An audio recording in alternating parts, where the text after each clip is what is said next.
Hello and welcome back to another episode of The Distilling Geek. My name is Alex. What if I told you that the little adorable Boo from Monsters Inc. is in fact the evil witch Mor'du in Brave? Huh? No! Whoa, keep your hair on. Fine, she's not.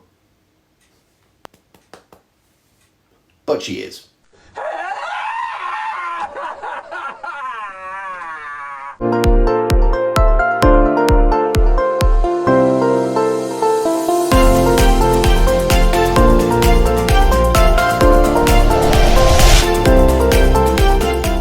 One of my all-time favourite Pixar films is Monsters Inc. An amazing concept of a world of monsters and the glimpse into the reason why they choose to lurk in your wardrobe or tower over you from under the bed. With the truth out now, there's no need to sleep with the light on anymore.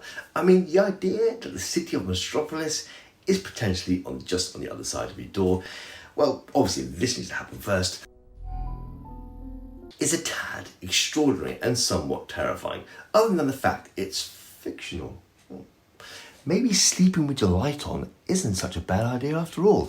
With the continuous bizarre concept emerging throughout the film, from the monstrous world behind your door, to harvesting children's screams to convert into energy, and the idea that human beings are more dangerous than a beast with fangs and claws, you quickly realise this is nothing like you've seen before. With an all-star cast of household names with the likes of John Goodman, Billy Crystal, Steve Buscemi and James Coburn, we see the journey of two monsters, one James P. Sullivan and one Mike Wazowski, as they comprehend with the nightmare they have been dealt with.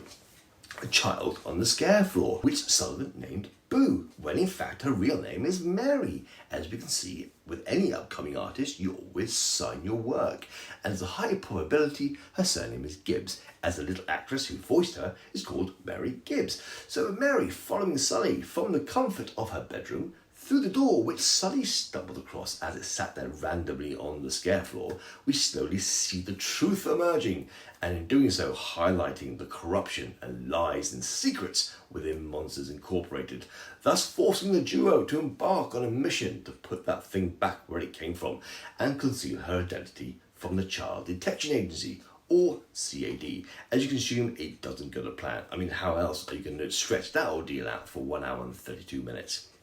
Now, that's peachy and all I hear you say, but there's a matter of Boo becoming evil? I thought you'll never ask.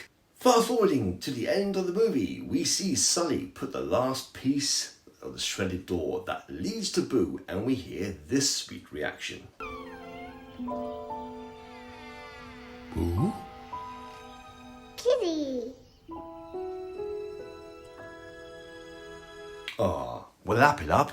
The last time you'll see that.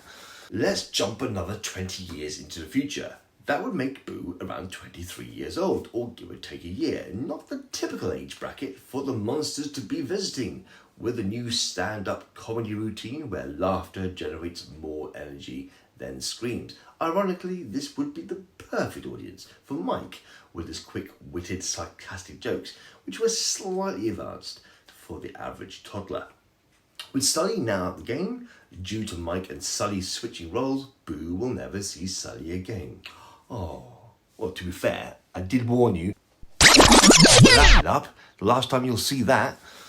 So let's break it down and look at the evidence. So Mary, also known as Boo, grows up with the knowledge that somewhere out there is a world filled with colourful talking monsters and her beloved fluffy kitty.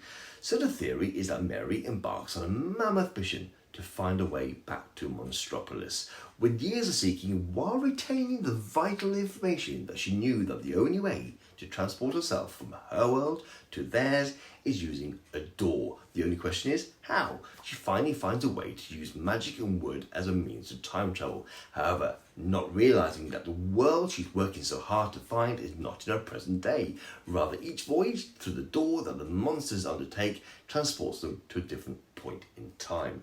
When acquiring this information, she decides to travel back in time, believing that by finding the source of the magic that allows her to use wood as power to travel through doors would sequentially make her more powerful and allow her to find Sully. However, by doing so, she transforms herself ever so more into a witch, and another piece of Mary fades away, and Mor'du is born. It is thought that Mor'du is her new name that she goes by has been taken from the words Mor and the word Dew.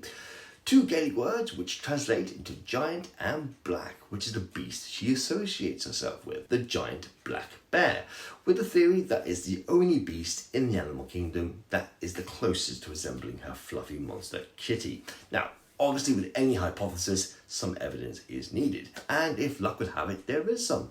So through simply observing Mor'du travelling through space and time using nothing but doors, an art form and magic she picked up while in the cat and mouse chase with Mike and Sully while riding those roller coaster doors, from her personal scare monster Randall finally duping him to entering a door to seal his fate, ending up in a trailer or caravan depending on which side of the pond you're from.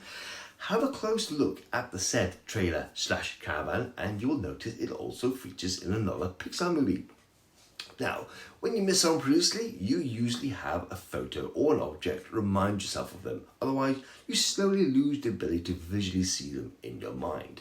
So it's understandable that Mor'du has done just that with a carving of Sully on a piece of wood sitting on her desk. Now, as you may have seen, is a wooden carving of the Pizza Planet van from Toy Story. It's actually a Pizza Planet van or a reference to it in every Pixar movie. So next time you watch a Pixar movie, have a look out for it. There's actually a video on that coming out later this year, so don't forget to subscribe and hit that notification bell so you don't miss it.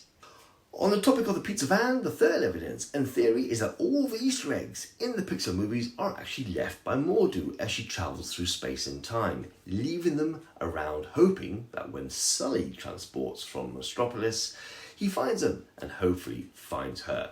Now, personally, that one's sweet and all, but feels a bit far-fetched for me. However, the clues in Brave, with the fact that Mor'du, also known as Mary, also known as Boo, travels through doors to different points in space and time, and her long-lost friend Monster, her beloved Kitty, is carved in a piece of wood so she can see it every day, is a hell of a coincidence. But what are your thoughts on this? I'd love to hear them, so feel free to leave them in the comments below, and I look forward to reading them. So there we go. Thank you very much for watching.